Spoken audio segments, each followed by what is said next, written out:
Certaines terres portent encore le poids des histoires qu'on préférerait oublier. En Espagne, 3 lieux continuent d'intriguer voyageurs, urbexeurs et passionnés du paranormal. Un sanatorium abandonné où les couloirs semblent respirer encore. Une maison isolée, chargée d'un chagrin impossible à nommer. Et un château médiéval marqué par des silhouettes sur les remparts. Installez-vous et faisons face ensemble au comble de l'horreur.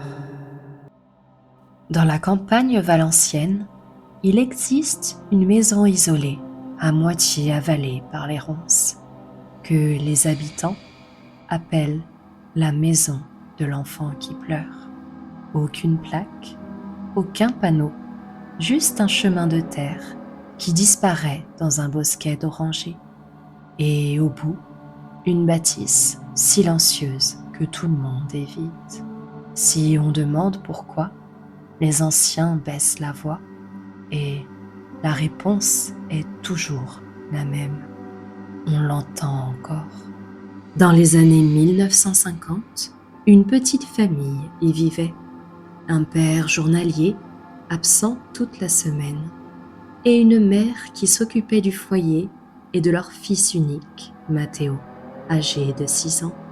Les hivers étaient rudes, mais celui-là fut particulièrement terrible. Vent glacé, route impraticable, village coupé du monde. C'est durant cette période que Matteo développa une forte pneumonie. Sa mère tenta tout, tisane chaude, feu nourri, mais rien n'y fit.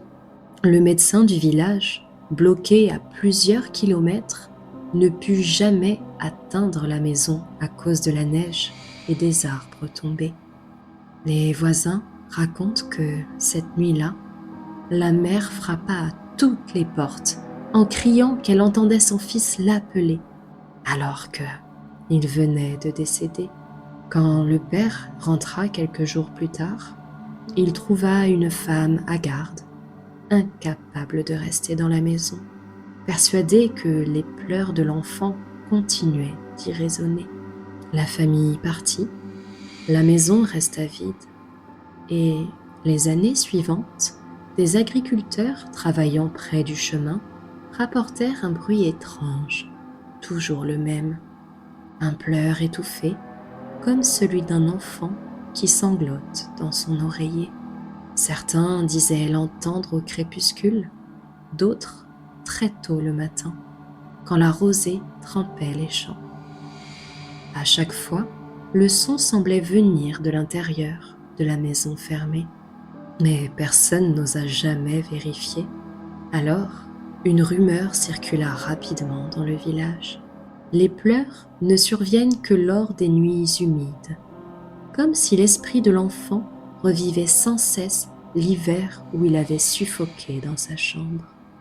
En 1974, 2 ouvriers municipaux furent envoyés pour inspecter le terrain autour de la maison, car un projet de rénovation du chemin était en discussion. Ils restèrent moins d'1 heure sur place, et l'un d'eux, aujourd'hui encore, refuse d'approcher le secteur. Il raconta que, en s'approchant du mur nord, il avait entendu un gémissement bref, suivi d'un bruit sourd contre la fenêtre, comme si quelque chose heurtait le carreau depuis l'intérieur. Quand il s'enfuit, il remarqua, en se retournant, que la vitre portait une trace circulaire d'humidité, exactement à hauteur d'un enfant. Le projet d'aménagement fut alors abandonné. Et récemment, en 2015, un urbexeur espagnol décida de documenter les lieux. Il avait entendu les rumeurs et voulait filmer la maison avant qu'elle ne s'effondre totalement. Il entra seul, à la lampe torche. Les images de sa vidéo montrent une maison dévastée, murs rongés par l'humidité, poutres affaissées, les escaliers qui grincent comme des articulations fatiguées. Mais Un détail marqua particulièrement les internautes: la chambre de Matteo. La peinture, bien que délavée, laissait encore deviner des formes enfantines. Sur un pan de mur, on distinguait un trait vertical plus propre que le reste, comme si quelque chose avait coulé lentement, année après année, le long du plâtre. Le plus troublant survint quand l'explorateur tourna vers la fenêtre. Au moment où il se rapprocha, un son lointain, presque imperceptible, résonna dans le micro de la caméra. Un souffle irrégulier, puis un hoquet, comme un enfant qui tente de reprendre son souffle entre deux pleurs. L'urbexeur affirma avoir quitté les lieux précipitamment, lorsqu'en courant, il sentit un léger tiraillement sur sa manche, comme si une petite main s'était accrochée à son vêtement, alors qu'il n'y avait personne dans la maison.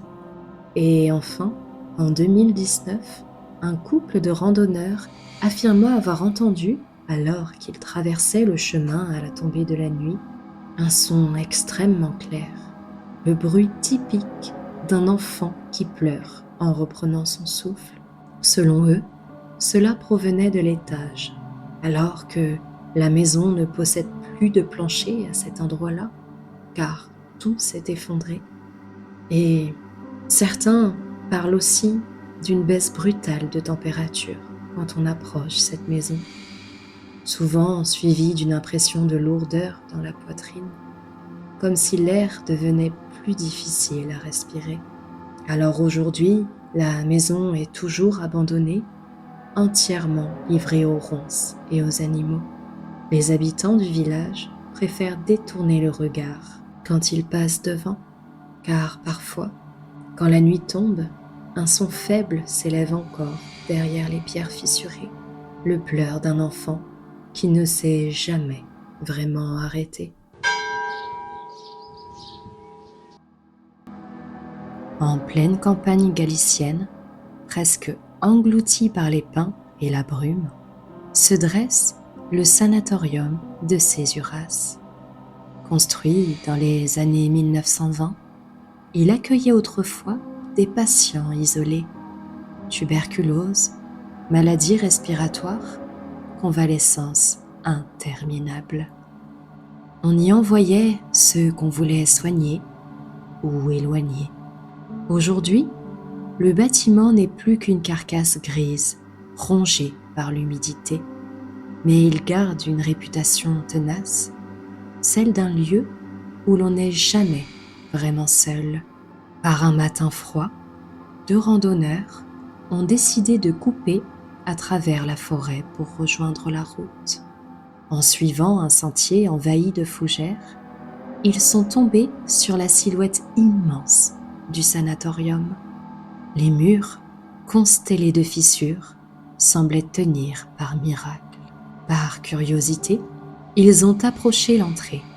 Le portail métallique, déformé par le temps, laissait juste assez d'espace pour passer.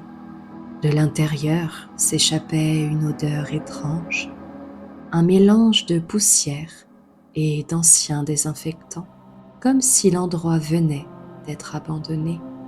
Dès qu'ils ont franchi le seuil, ils ont senti une chute brutale de température. Le hall était vaste, ouvert sur des couloirs interminables. La lumière passait par les vitres brisées, découpant des rectangles pâles sur le sol.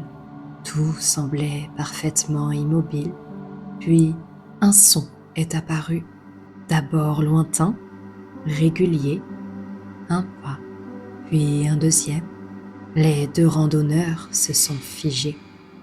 Le bruit ne ressemblait pas au craquement aléatoire d'une dalle, c'était une cadence, une marche lente, volontaire, venant du couloir principal, comme si quelqu'un effectuait une ronde qui ne s'était jamais interrompue depuis la fermeture du lieu.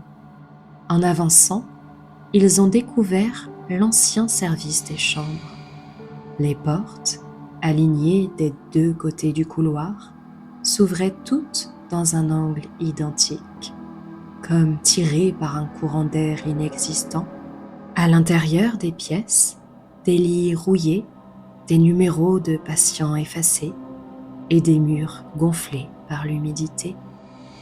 L'un des randonneurs filmait machinalement. C'est en regardant son écran qu'elle a compris que quelque chose n'allait pas. Dans l'objectif, au fond du couloir, on distinguait une forme humaine, fine, presque translucide, vêtue de blanc. La silhouette glissait, s'arrêtait, semblait vérifier une chambre, puis repartait. À l'œil nu, pourtant, on ne voyait rien, mais la caméra, elle, ne ratait rien. Et d'ailleurs, en atteignant l'escalier menant à l'étage, les randonneurs ont remarqué que les portes derrière eux vibraient légèrement, comme si quelqu'un les effleurait à leur passage. À l'étage, un claquement métallique a résonné brusquement, net, précis, évoquant une porte qu'on ferme d'un geste sec. La panique les a pris, ils ont redescendu les marches à toute vitesse, avec la sensation très nette d'être suivis. Chaque fois que leurs pas heurtaient une marche, ils percevaient un léger écho, comme si quelqu'un calquait parfaitement leur rythme à quelques mètres à peine. Une fois dehors, le silence est retombé instantanément.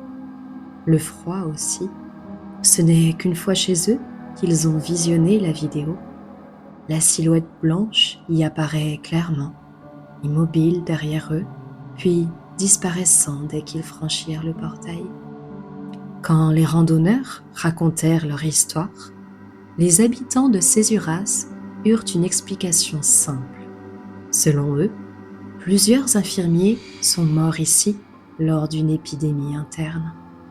L'un d'eux, un certain Ramon, était connu pour rester tard le soir pour surveiller les patients, faisant inlassablement le même circuit. Depuis la fermeture, de nombreux visiteurs affirment l'avoir aperçu, répétant encore cette routine, comme s'il n'avait jamais quitté son poste. Perché au-dessus de Palma, le château de Belver surgissait comme un anneau parfait découpé dans la pierre. Sa forme circulaire, unique en Europe, accentuait une impression étrange. Aucune façade ne semblait vouloir offrir un point d'appui, et tout tournait en rond, comme si le lieu cherchait à ramener les visiteurs vers son centre sombre. Pendant des siècles, Belver avait servi de forteresse, puis de prison pour les opposants politiques et les nobles disgraciés. Les murs avaient absorbé des cris, des fièvres, des supplications. Et selon beaucoup, quelque chose n'était jamais réellement parti. Les gardiens racontaient tous la même sensation. Lorsqu'ils prenaient leur poste au crépuscule, le vent s'infiltrait par les arches et résonnait dans la cour circulaire, comme si quelqu'un tournait lentement autour d'eux. Certains assuraient avoir entendu des pas avec cette sensation que quelqu'un les suivait. Mais lorsqu'ils se retournaient, la cour restait vide, les ombres glissaient seulement contre la colonnade gothique, trop longue pour être naturelle. L'une des légendes les plus persistantes parlait de la Dame Blanche de Belver, un spectre aperçu depuis le XIXe siècle sur les remparts supérieurs. Les visiteurs nocturnes affirmaient voir une silhouette immobile, entièrement pâle, penchée vers le vide, comme si elle scrutait la baie de Palma. Elle disparaissait dès que quelqu'un tentait de l'approcher. Certaines personnes évoquaient l'esprit d'une noble emprisonnée à tort, morte de désespoir, dans l'une des cellules en hauteur. Mais personne n'avait jamais réussi à confirmer son identité. Pourtant, les témoignages se succédaient, presque identiques. Un autre phénomène hantait particulièrement le personnel, la tour de l'hommage, l'ancienne tour-prison. En montant les marches étroites, beaucoup ressentaient une pression glaciale les envelopper, comme si un corps invisible partageait l'espace exigu. Certains décrivaient des gémissements étouffés, d'autres la respiration saccadée d'un homme enfermé depuis trop longtemps. Les enregistrements audio captés lors des visites nocturnes montraient parfois des bruits inexplicables, chaînes métalliques, coups sourds, murmures incompréhensibles. Un soir d'hiver, un agent de sécurité fit remonter un incident détaillé dans son rapport. En arrivant sur la terrasse supérieure, il avait trouvé une longue traînée d'eau menant du rempart jusqu'à la porte intérieure, comme si quelqu'un venait de traverser en étant trempé. Pourtant, aucun nuage, aucune pluie. Les caméras n'avaient détecté personne. L'agent avait senti un parfum très léger, presque ancien, comme une odeur de fleurs séchées que le vent n'arrivait pas à disperser. Le lendemain, la trace avait totalement disparu. Aujourd'hui encore, le château de Belvér attire des milliers de visiteurs, fascinés par son architecture et la vue sur l'île. Mais ceux qui s'attardent après la fermeture affirment tous la même chose. Quand le soleil descend derrière Palma, quelque chose semble se réveiller dans le cercle de pierre. Les pas résonnent plus fort, les ombres deviennent plus nettes, et sur les remparts, certains jurent avoir aperçu une silhouette blanche, immobile, observant la ville comme si elle attendait quelqu'un qui ne viendrait jamais. Si cette vidéo vous a plu, pensez à vous abonner, à liker et à partager. Vous pouvez aussi booster la vidéo pour soutenir la chaîne. Ça m'aide énormément. Merci à ceux qui le feront et à bientôt.